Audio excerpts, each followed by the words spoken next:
नमस्कार मित्रांनो, माझं नाव आहे शुभम आणि आपल्या सिरीज मध्ये आपलं स्वागत आहे, ज्याचं नाव आहे बघा आपला अकोला.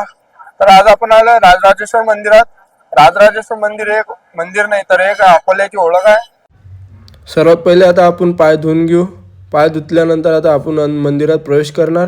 आज इथे खूप गर्दी आहे, बघू शकता.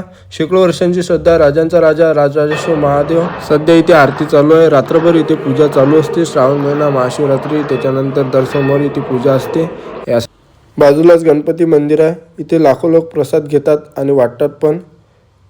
हे जे शिवलिंग आहे हे स्वयंभू असल्याची लोकांची श्रद्धा आहे. महाशिवरात्रीला इथे रात्रभर गर्दी असते. मंदिरासमोरच नंदी महाराज विराजमान आहेत.